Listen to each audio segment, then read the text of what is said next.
안녕하세요 여러분, 린입니다.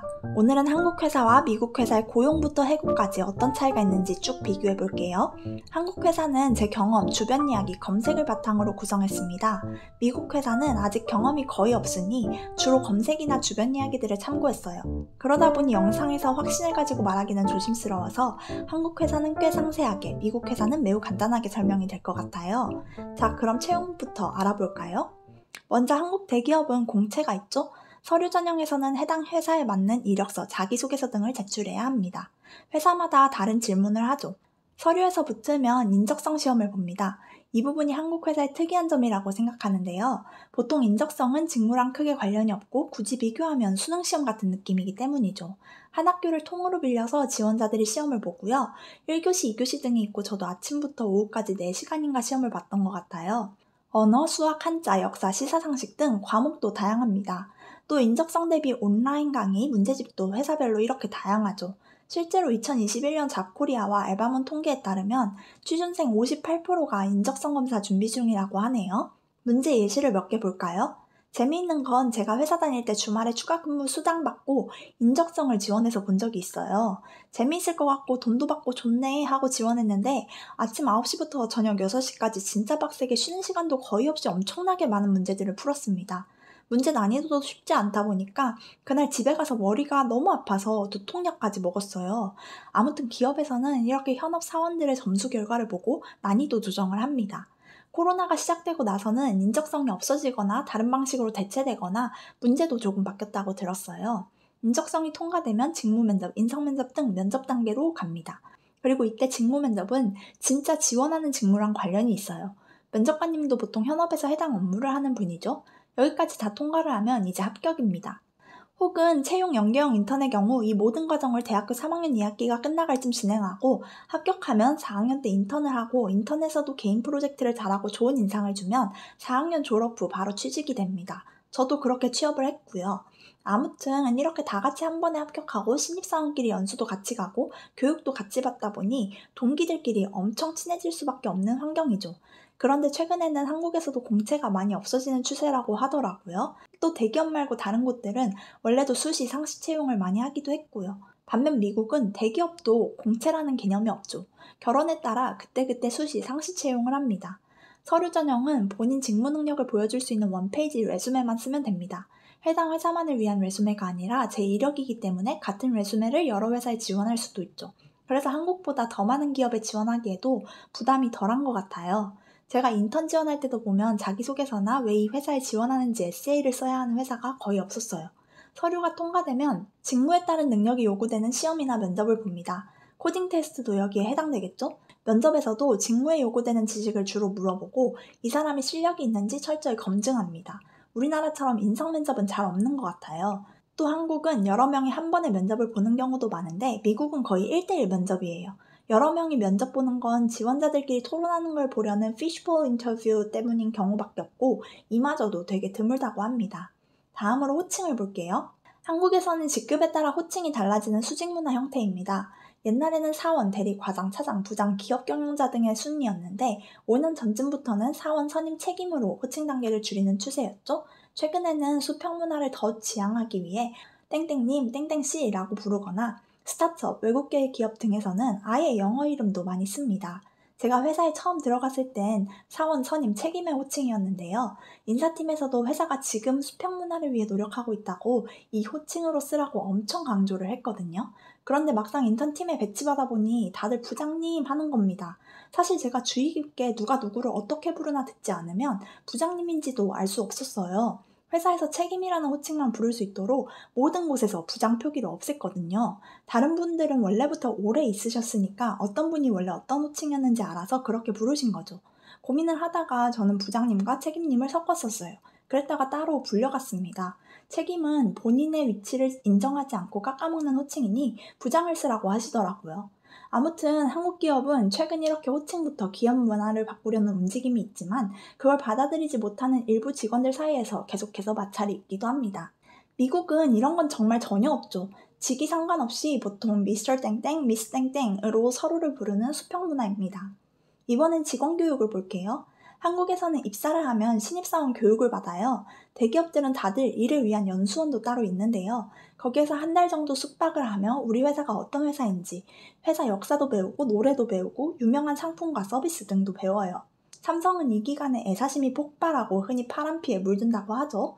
이때 저도 시험에 통과하기 위해 사과를 엄청 열심히 외웠는데요. 제가 교가도 초등학교 때나 매주 월요일마다 부르니까 외웠지 중학교, 고등학교는 교가를 들을 일도 없고 그래서 외우지도 못했거든요. 근데 사과는 저때 저렇게 열심히 외우고 월요일마다 일찍 가면 회사 아침 시간에 틀어주기도 해서 지금까지도 저도 모르게 흥얼거리는 지경입니다. 부르면서 이게 무슨 노래였지? 하다가 가사 중간에 LG가 나오면서 아 맞다 이거 사과구나 해요. 그 외에도 동기들이랑 직무 관련 프로젝트도 합니다. 이때 동기는 같은 기업 다른 계열사 친구들이에요. 근데 같이 숙박을 하며 배우다 보니 진짜 친해지고 저도 그 친구들이랑 아직까지 엄청 친합니다. 기업 연수가 끝나면 각자 계열사로 돌아가서 해당 회사에 맞는 교육을 또 받아요. 대리점, 마트 등에서 며칠 동안 근무하며 소비자를 직접 만나는 현장체험 학습까지 회사 내 다양한 직무를 직접 경험하기도 하죠. 재미있는 건 이때 인성, 예절 교육도 받습니다. 미국에서는 이런 교육이 없을 것 같은데요. 어떤 것들이냐면 상사나 동료를 만났을 때 상황에 따른 인사 방법, 명함을 주고받을 때 예의, 택시나 상사의 차를 탔을 때 또는 식당이나 회의실에서 신입사원이 앉아야 하는 자리 등등이 포함됩니다. 이처럼 한국에서는 본인의 직무 외에도 예의, 인성, 태도 등이 매우 중시됩니다. 아무튼 이 모든 교육과정이 끝나면 팀 배치를 받고 보통 팀원 중 한 분이 신입사원을 도와줄 사수, 멘토가 됩니다. 이 사수, 멘토를 잘 만나면 많이 배우고 성장할 수 있죠. 입사 후에도 회사 차원에서 외국어, 프로그래밍, 마케팅 등 본인 직무나 개인의 성장에 필요한 다양한 교육을 계속해서 지원해주고 신청하면 업무 시간에 보통 교육을 받으러 가죠. 그래서 본인이 원래는 어떤 직무에 대해 전문 지식이 없었더라도 그 직무로 뽑히고 향후에 교육받아서 그 직무를 잘하게 되는 경우도 많습니다. 반면 미국에서는 입사 후 이런 단체 교육이 없는 것 같습니다. 또 입사 때부터 정확히 그 직무에 대한 능력을 갖고 있길 바라죠. 팀에 배치받았을 때도 따로 신입사원을 책임지고 도와줄 선배, 멘토가 1대1 지정이 되지는 않는 것 같고요. 필요한 경우 스스로 공부하고 모르는 것이 있는 경우 적극적으로 본인이 주변 사람들에게 물어봐야 하는 분위기라고 합니다. 또 본인의 업무와 직접 관련이 있으면 교육 비용을 지원받을 수 있지만 한국처럼 직무와 관련이 없는데 개인 성장을 위해 외국어 공부 지원을 받는다든지 하는 건 없다고 합니다. 업무 측면을 보면 한국은 주로 수직적 문화입니다. 기업 경영자에서 부장, 차장, 과장, 대리, 사원으로 업무가 하달되면 사원이 업무를 해서 다시 보고가 대리, 과장, 차장, 부장, 기업 경영자 순으로 전달되죠. 재미있게도 이렇게 단계가 많아도 미국보다 한국의 작업 속도가 훨씬 빠릅니다. 다른 나라에서 몇 개월 걸릴 일이 한국에서는 한 달도 안 걸리는 사례가 많죠. 위에서 이번 주까지 해 하면 어떤 업무든 이 모든 단계가 이번 주까지 되기 때문이죠. 그래서 업무를 빠르게 처리할 수 있도록 사소한 것들에 대해서는 이 정도는 괜찮아, 누가 알아 하면서 융통성이 강조되기도 합니다. 이러한 특징이 우리나라 빠른 성장의 핵심 요소라는 이야기도 있죠. 아무튼 구조가 이렇다 보니 하위 직급이 자유롭게 업무를 하기 어렵고요. 지시가 두루뭉실한 경우에도, 지시가 너무 상세하고 깐깐한 경우에도 하위 직급이 힘들어지게 됩니다. 반면 상위 직급은 원하는 방향성과 결과물을 얻기 좋죠. 그리고 한국은 개인보다는 팀의 개념이 강하기 때문에 개인이 좋은 성과를 낸 경우 팀 전체에게 공이 돌아갑니다. 때로는 위계질서로 인해 상사가 공을 독식하는 경우도 있죠. 그런데 반대로 말하면 결과가 나빠졌을 때에도 팀 전체에게 책임이 분산됩니다. 또 팀으로 항상 함께 움직이다 보니 업무 시간이 미국보다 덜 자유로워요. 점심시간까지 정해져 있는 경우가 거의 대부분이죠. 최근 우리도 외국처럼 자유롭게 근무하자는 측면에서 유연근무제가 도입되고 있지만 최소한 이 시간부터 이 시간까지는 나와라 하는 코어 근무 시간이 있는 경우가 많죠.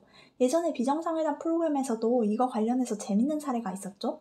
그리고 또 팀이니까 특정 업무 담당자가 휴가 등으로 부재 중인 경우 그동안은 다른 팀원분이 대신하는 경우가 많습니다. 그래서 휴가도 다른 팀원들이랑 서로 일정 조정이 필요해요. 눈치도 많이 보죠. 또 꼭 다른 사람이 맡아주지 않아도 한국은 개인의 삶보다 회사 업무가 더 중시되기 때문에 휴가를 가서 업무를 본인이 하는 경우도 많죠.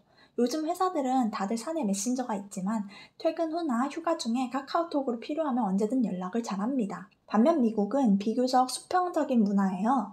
회의를 할 때도 활발하고 자유롭게 의견을 주고받는 분위기래요. 또 업무가 생기면 능력에 따라 적임자를 선정해 할당합니다.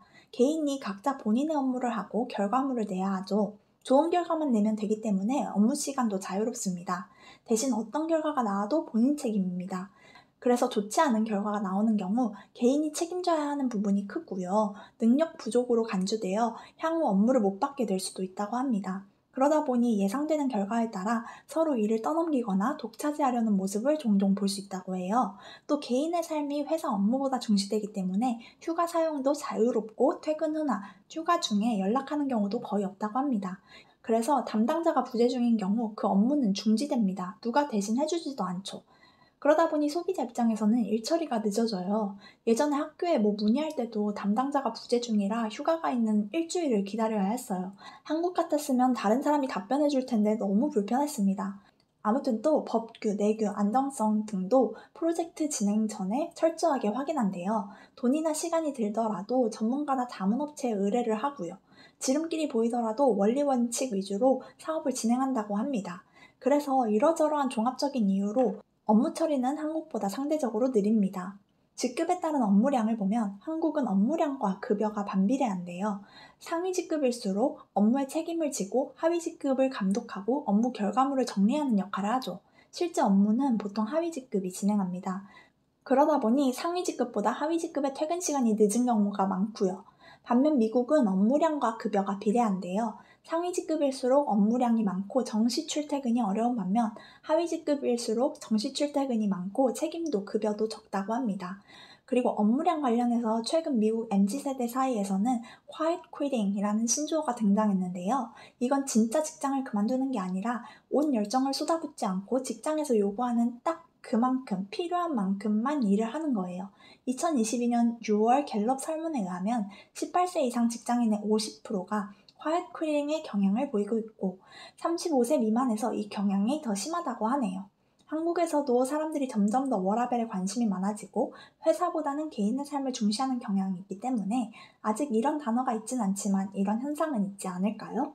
승진의 경우 한국은 연공 서열이 적용되는 경우가 많죠? 능력보다 연차가 중요한 거예요. 반면 미국은 상급자인 매니저 등의 추천을 받아 승진하는 경우가 많습니다. 그래서 능력을 보여주지 못하거나 유지하지 못하면 연차가 쌓여도 계속 하위 직급에 머무를 수도 있죠. 그러다 보니 사람들이 끊임없이 자기 개발을 하고 MBA에도 많이 진학한다고 합니다. 자, 이번에는 회식입니다. 한국은 보통 상급자의 시간에 맞춰 회식 일정이 잡힙니다. 회식도 업무의 일종으로 간주되는 경우가 많기 때문에 아무도 강제라고 말하지 않아도 모두가 다 참여합니다. 또 회식 참석 여부, 회식 때 자세 등이 나도 모르는 사이 은근히 평가 대상이 되기도 하죠. 한국 회사 회식 관련해서는 워낙 유명한 썰이나 짤이 많죠. 그래도 최근에는 HR팀에서 회식 문화를 개선하기 위해 여러 방면으로 노력 중이고 실제로 개선도 많이 되고 있습니다.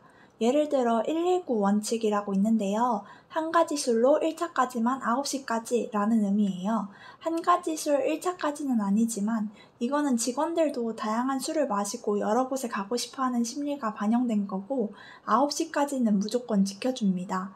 대부분의 팀장님들이 9시가 되면 갈 사람 가라고 합니다. 그러면 대부분 거의 100% 사원들이 실제로 다들 집에 갑니다. 회식 장소도 사원들이 좋아하는 트렌디한 장소로 많이 고려를 해주시고요. 코로나 때는 회식이 아예 없어지면서 모아진 돈으로 나중에 회식이 가능해졌을 때 오마카세나 한우를 먹으러 간 팀도 많았어요. 젊은 사원들도 좋아할 수 있도록 배려가 되는 것 같죠? 또 점심 회식을 하는 경우도 많죠. 미국은 업무 외 시간은 본인 시간이기 때문에 이런 의무 회식 같은 게 없습니다. 회사에서 성과는 철저히 객관적으로 평가되죠. 복지를 볼게요. 한국은 개인 복지 외에도 가족을 챙기는 복지가 많아요. 가족에는 부모님, 형제자매, 조부모님, 배우자, 배우자 부모님, 어린 자녀까지 들어가죠. 건강검진부터 시작해서 결혼, 회갑, 조의 등 경조사를 챙깁니다. 어버이날, 수능날, 어린이날 등에도 신청하면 소소하게 선물을 주기도 해요. 예를 들어 제가 회사 다니는 동안 아빠가 환갑이 되셨는데요. 그때 150만 원 정도 회사에서 축하금이 나와서 제가 이렇게 돈 케이크로 만들어서 아빠한테 드렸어요. 그리고 자녀 출산이나 육아휴직도 꽤 긴 편이죠. 그러다 보니 제가 회사 다닐 때 여자분들을 보면 아기 출산하고 쉬다가 중간에 끊고 다시 회사에서 일하다가 애가 초등학교 입학할 때 이어서 또 많이 쓰시더라고요. 원래 애들이 유치원에서 초등학교 처음 입학할 때 여러 가지 환경이 바뀌어서 스트레스를 많이 받는데요. 그럴 때 엄마가 집에 있으면 좋잖아요. 그래서 이런 복지가 진짜 좋아 보였어요. 또 최근에는 여자분들뿐만 아니라 남자분들도 쓸 수 있는 육아휴직이 많이 생기고 있죠. 그 외 부모나 배우자, 자녀, 배우자 부모님 등 가족이 아픈 경우에도 쓸 수 있는 휴가들이 있습니다. 반면 미국은 개인 복지 위주입니다. 제가 이런 한국 복지 얘기를 미국 친구들이랑 얘기해봤더니 놀라더라고요. 미국 회사에서는 많이 챙기면 배우자랑 자식 정도까지라고 하더라고요. 또 제가 놀란 게 출산휴가와 육아휴직이 미국은 굉장히 짧더라고요. 일주일인 곳도 생각보다 많습니다. 또 복지보다는 돈이 복지다, 돈 많이 받아서 그걸로 하면 되지라는 인식이 있는 것 같아요. 마지막으로 해고입니다. 한국은 처음 입사가 어렵지 입사하면 보통 고용 안정성이 보장됩니다. 엄청난 무리를 일으키거나 구조조정이 되지 않는 이상 해고가 거의 발생하지 않죠. 하지만 해고 대신 괴롭힘을 통해 퇴사를 유도하기도 하는 게 뉴스에 가끔 나오기도 하죠. 아무튼 큰 문제가 있어도 보통은 해고보다 타 부서로 전출시키는 정도로 끝납니다. 반면 미국은 인성과 능력이 좋더라도 뭔가 문제가 생기면 칼같이 해고한다고 해요. 고용 안정성이 전혀 보장되지 않죠. 제가 저번에 들었는데요. 메타에서 한동안 사람을 안 뽑을 거라 인사팀이 필요 없어서 그냥 인사팀 전체를 잘라버렸다고 합니다. 어차피 필요할 때 다시 뽑으면 된다면서요. 또 다른 친구네 회사에서도 지금 회사가 어려운데 영업팀은 당장 눈에 성과를 보이지만 기획팀은 안 그러잖아요. 그래서 기획팀 전체를 잘라버렸어요. 또 뉴스에서 먼저 A 회사가 몇천 명 자를 거라고 계획했다는 기사가 나오고 해당 회사 직원들은 뒤늦게 그 소식을 듣고 실제 해고가 이루어지기까지 덜덜 떨기도 하죠. 자, 이렇게 오늘 채용부터 해고까지 한국과 미국을 비교해봤는데요. 간단하게 정리해보면 한국은 철저한 오너 중심의 경영 방식 아래 협업을 통한 시너지 효과, 인간적 유대를 중시하는 경향이 있고 고용 안정성이 보장됩니다. 다만 수직적인 형태다 보니 한국에서 회사 짤들을 찾아보면 상사로 인해 스트레스 받는 내용이 많죠. 반면 미국은 전문 경영인을 통한 자율적 경영 방식 아래 개인은 의무 안에서 자유롭게 근무하고 자기 개발이나 성과에 대해 명확히 보상받지만 고용은 불안정한 편입니다. 또 수평적 형태다 보니 미국의 회사 짤에는 동등한 관계에서 짜증나는 상대 직원에 대한 짤이 많더라고요. 여러분은 어떤 문화를 더 선호하시나요? 그럼 지금까지 시청해주셔서 감사합니다.